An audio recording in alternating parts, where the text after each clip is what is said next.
Long ago, in a certain village in the prefecture of Totori, there stood a single house owned by a samurai. One day, an old man went to the house for a visit as he and the samurais had been friends for some time.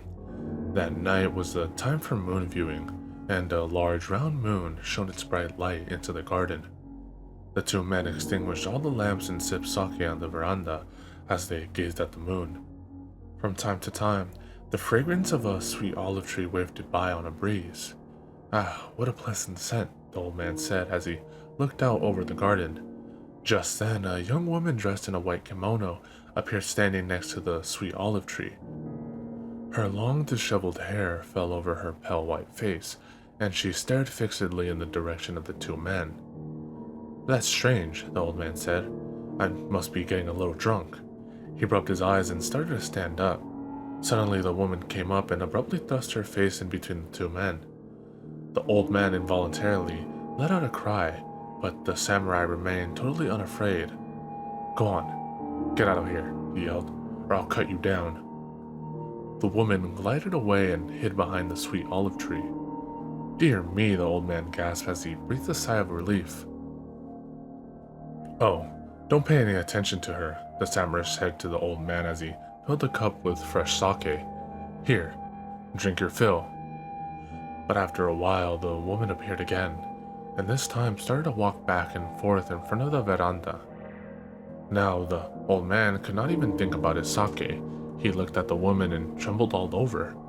The woman suddenly stopped in front of the two men, leapt up onto the veranda, and glared and laughed at them. A shiver went down the old man's spine, and he was speechless. "You still don't understand what I mean?" the samurai yelled as he unsheathed his sword and slashed at the woman without warning. But the woman deftly dodged the blows and moved away just like the wind. "Wait!" The samurai jumped down into the garden barefoot and chased after the woman. At least he came back, puffing and out of breath. "What an annoying wretch," he complained and spat disgustingly on the ground. "She may be a crazy woman, but it wouldn't be right to kill her," the old man said. "No, not at all. That woman's a ghost," the samurai replied. "When night falls, she appears like this all the time. If I leave the door open, she comes right into my room and gets up on the futon." "What are you saying? Aren't you afraid?" "Of course I am," the younger man replied. "Even a samurai is afraid of something like that, but I've become used to her, and no matter how I slash away with my sword, it never has any effect. If I chase her, she just runs away like the wind." "Well, so that's what they call a ghost.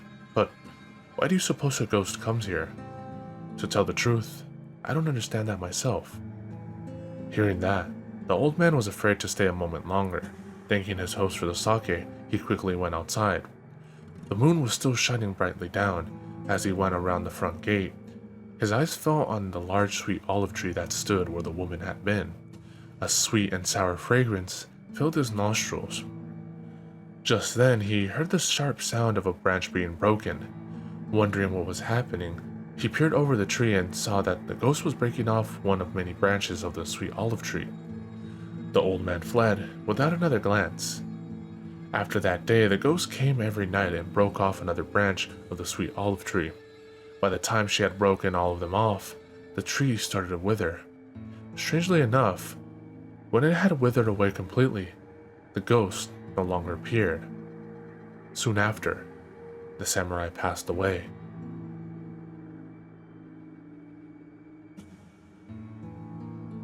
Many, many years ago, in the ancient capital of Kyoto, there stood a large roof gate called the Rashomon.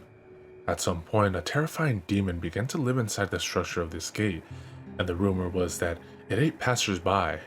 Even in the daytime, no one walked by or through this gate, and when the sun set, no one even came close to it.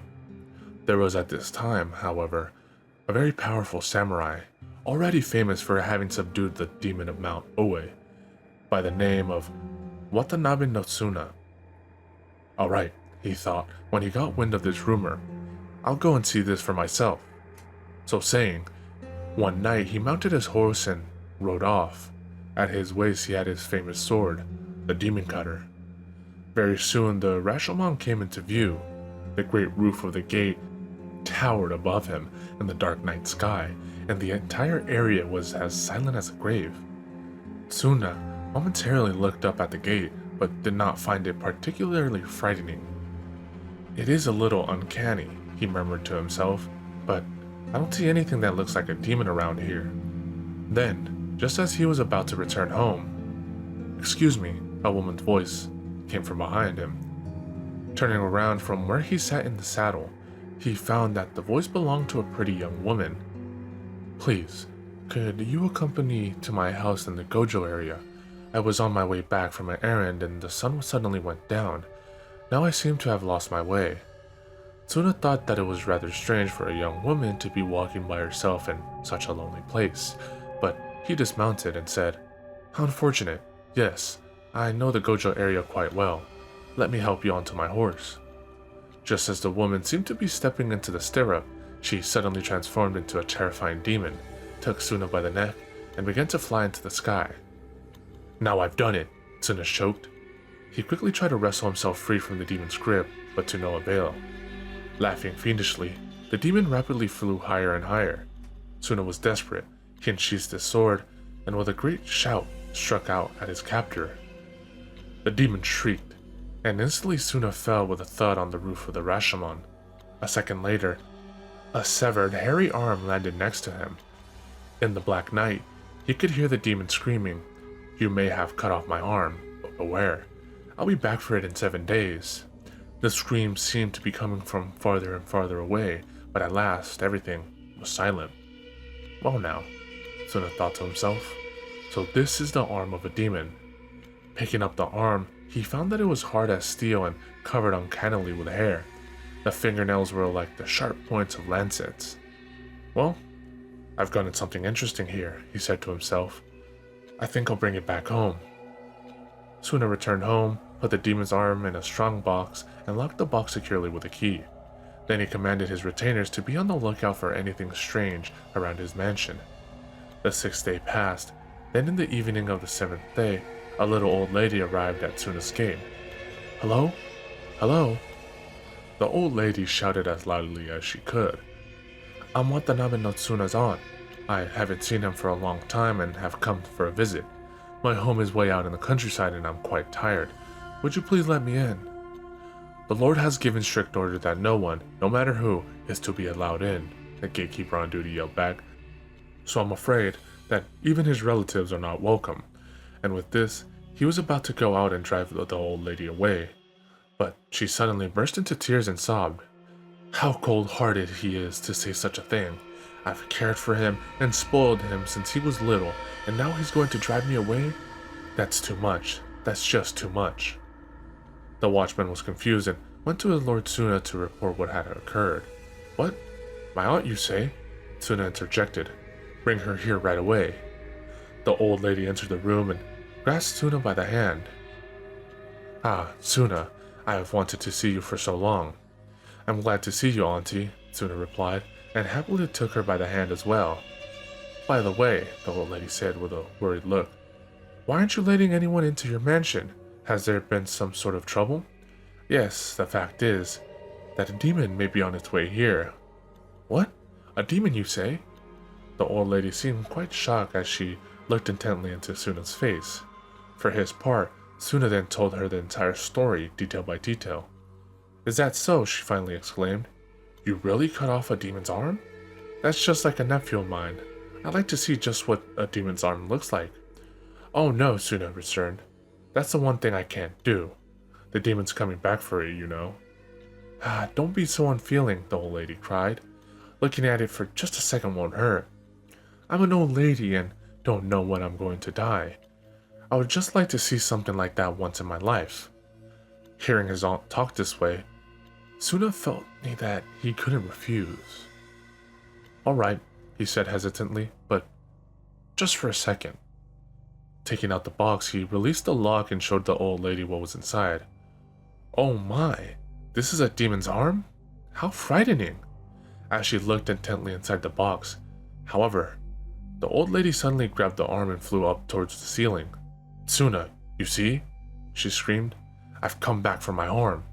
The old lady's face instantly turned into that of a horrifying demon. Breaking through the window in the ceiling, the demon danced into the sky. Wait! Wait! Suna unsheathed his sword and raced after the demon, but the figure became smaller and smaller. Soon the sky was completely black. Then came the fiendish, high-pitched laughter, which also slowly faded away. Suna stamped his feet and cursed, but it was all over. Nevertheless, possibly from its fear of this dauntless samurai, the demon never appeared again at the Rashomon.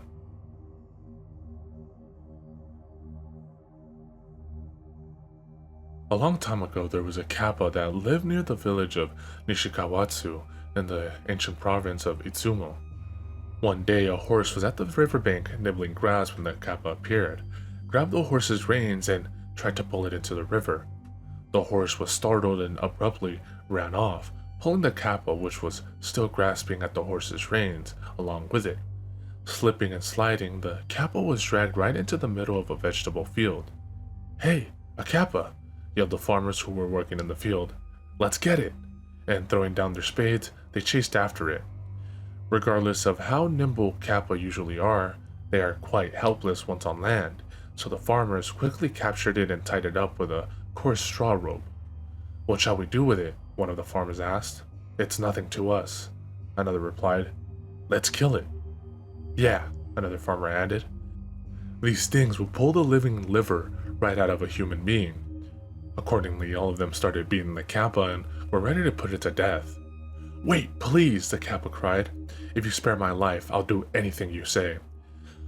The kappa begged so earnestly that the farmers decided not to kill it, but to make it work at the village headman's house, and for a short time the kappa worked hard, sweeping around the house and weeding the fields. Nevertheless, it's a kappa stock and trade to pull a human's liver right out of his anus. And in spite of himself, the kappa absent-mindedly started thinking about getting his fingers on the anus of one of the farmers. No, it admonished itself. That sort of thing is going to get you killed. And he wrapped one of his hands hard with the other. As for the farmers, those who worked in the field with the kappa, they could not help feeling uneasy. They never knew when, in a careless moment, the kappa might pull their livers right out of their anuses. In talking this situation with the village headman, they decided to make the kappa write a promissory note and then return the kappa to the river. A promissory note in this case was a promise not to misbehave written on paper.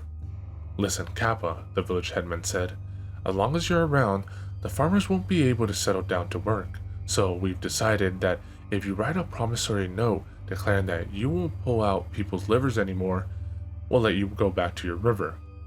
Hearing this, the kappa was overjoyed. "Good enough," it exclaimed. "What's more, if anyone falls into the river and is about to go under, if that person will yell, 'Itsumo Nishikawatsu Village' 3 times, I'll come to his aid right away." Thus, the kappa was able to return to its river, and the villagers had a way to keep from drowning if they fell into it. The promissory note is said to remain in Nishikawatsu to this day.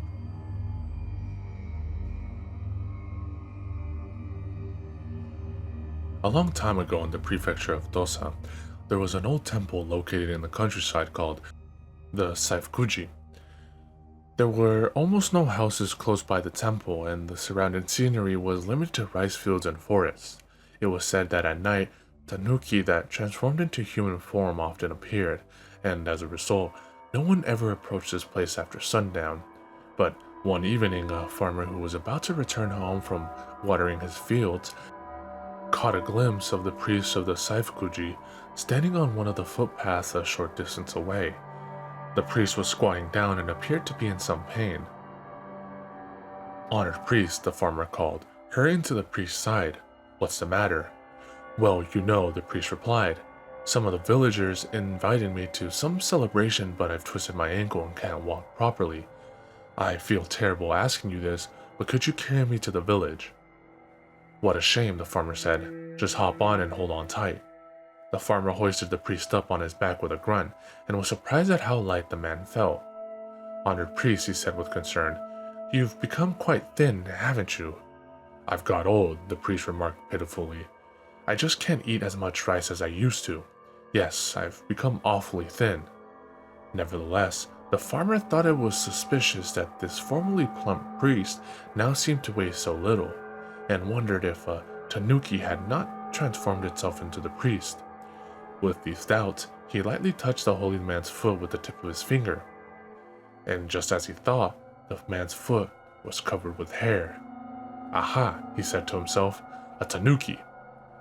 Honored priest, the farmer then said nonchalantly, your foot seems awfully swollen. If you don't apply something cold to it soon, you're not going to be able to walk again for some time. I'm going to hasten my pace, so let me tie you tightly to my back with my sash. So saying, the farmer loosened the sash of his kimono and tied it securely around the priest's back. Then he held onto the priest's feet tightly enough to make them uncomfortable. Returning to his house, the farmer put the priest in his own room, but then locked the door with a key. Now, if this was really the priest of the Saifkuji, things were going to be a bit uncomfortable, so the farmer sent someone off to the temple to see if the real priest was there, and the priest was indeed at his temple. This is the last time you'll fool me, the farmer muttered. He then brought in his best hunting dog and led it into the room where the priest was sitting. The dog, whose specialty was tanuki, took one look and emitted a low growl. The priest, now recognized as a transformed tanuki, began running around the room trying to escape, but the door was locked and there was no way out. In the melee that followed, the dog killed his opponent, and when the farmer last entered the room, there lay the corpse of a large and very old tanuki.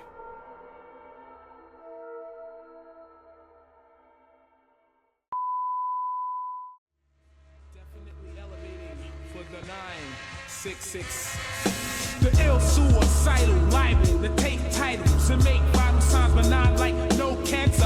Answer, there's no chance to advance to ya. Kuya got blazed through ya. The great super science, applying pressure, I desecrate with double O's and bubble foes while I cut you, bro. I juggle flows that goes ballistic, reminiscent of exquisite cannibalistics and a sadistic doctor. My sick shit, notcha, improper.